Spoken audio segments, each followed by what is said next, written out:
नमस्कार मंडळी. मराठी अभिनेत्री तेजश्री प्रधान सध्या प्रेमाची गोष्ट ही मालिका सोडल्यामुळे चर्चेत आहे.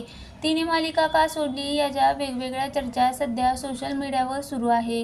त्यात तेजश्रीने नुकतंच दिलेल्या मुलाखतीत तिच्या पूर्वायुष्यावर भाष्य केलं. तेजश्रीने नुकतंच मुक्काम पोस्ट मनोरंजनला मुलाखत दिली. यावेळी तिने घटस्फोटानंतर तिचं आयुष्य आणि याकडे बघण्याचा तिचा दृष्टिकोन आणि आता ती पुन्हा प्रेमाकडे कशी बघते यावर भाष्य केलं.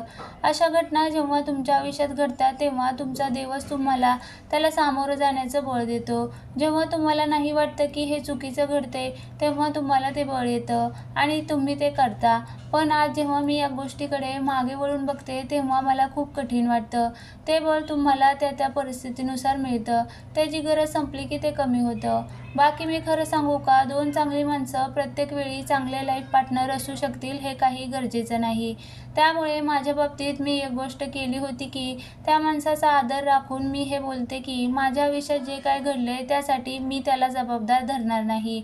मला काही देवी बनायचं नाहीये, पण साधारण व्यक्ती म्हणून सांगते, ज्या व्यक्तीने मला दुखावलंय किंवा माझ्यामुळे जी व्यक्ती दुखावली त्या माणसाला त्याचं क्रेडिट द्यायचं नाही की जे घडलंय ते त्याच्यामुळेच घडलंय.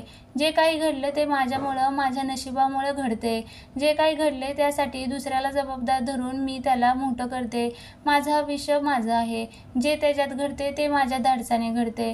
जेव्हा तुम्ही हा निर्णय घेता तेव्हा ती सोपी गोष्ट नसते, असं ती म्हणाली. अजूनही प्रेमावर विश्वास आहे का हा प्रश्न विचारल्यावर तिने तिचा अजूनही प्रेमावर विश्वास आहे आणि तिला लग्न करायचं आहे.